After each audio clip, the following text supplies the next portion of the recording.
করেন, আপনার 1 টাকাও খরচ করতে হবে না। এখানেও এই যে প্রোগ্রাম হচ্ছে, মিছিল হচ্ছে, মিটিং হচ্ছে, আমি কাউকে পয়সা দেওয়া লাগতেছে না। সবাই যার যার উৎসাহ উদ্দীপনায় স্বতঃস্ফূর্তভাবে এই প্রোগ্রামগুলো সাকসেস করছে। তো আমি ঢাকা থেকে এলাকায় কেন এসেছি, পরিষ্কার কথাই বলেছি, ঢাকা শহর উন্নত। আমার মতো মানুষের ঢাকার রাস্তায় বালু একটা ইট না ফলাইলেও হইবে, স্কুল কলেজ না করলেও হইবে, কারণ ওখানে পর্যাপ্ত আছে। কিন্তু আমার এই গ্রামে, এই পটুয়াখালী 10 মিনায় অনেক স্কুল আছে যার দিনের বেলায় স্কুলের রুম থেকে টিনের ছাদ দিয়ে সূর্য দেখা যায়, রাতের বেলায় চাঁদ দেখা যায়, দরজা কপাট ভাঙ্গা, সন্ধ্যার পরে গরু ছাগল স্কুলের রুমের মধ্যে যাইয়া থাকে, একটা নোংরা পরিবেশ। বাচ্চারা ছেলেমেয়েরা পড়াশোনা করবে একটা ভালো পরিবেশে, মনটা ভালো থাকবে, পড়াশোনায় মন বাড়বে, পরিষ্কার পরিচ্ছন্নতা ইমানের অঙ্গ।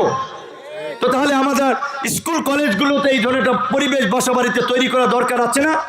তো আমি চাই এই আমাদের তরুণদের জন্য, আমার ভাই বোনদের জন্য স্কুল কলেজের কিছু অবকাঠামোগত, কিছু স্পোর্টসের সামগ্রী, ভালো একটা খেলার মাঠ তৈরি করা, মানুষ যেন চিকিৎসা পায় হসপিটালগুলোতে, মানুষের জন্য একটা কর্ম থাকে। এই দক্ষিণাঞ্চলে যে কৃষি এবং মৎস্যের যে একটা ব্যাপক সম্ভাবনা, এইটাকে যদি সরকারি পর্যায়ে সমন্বয় করা যায়, এইখানে কৃষি বেস শিল্প কলকারখানা গড়ে তোলা যায়, তাহলে আমাদের মানুষকে ওই নারায়ণগঞ্জে ছুটতে হবে না, ওই ঢাকায় ছুটতে হবে না, ওই চট্টগ্রামে ছুটতে হবে না।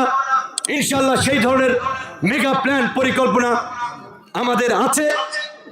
তাই আপনাদেরকে একটা কথাই বলবো, এখন পর্যন্ত তো আমরা আনুষ্ঠানিকভাবে প্রচারণা চালাই নাই, শুরু করি নাই, ভোট চাওয়া শুরু করি নাই।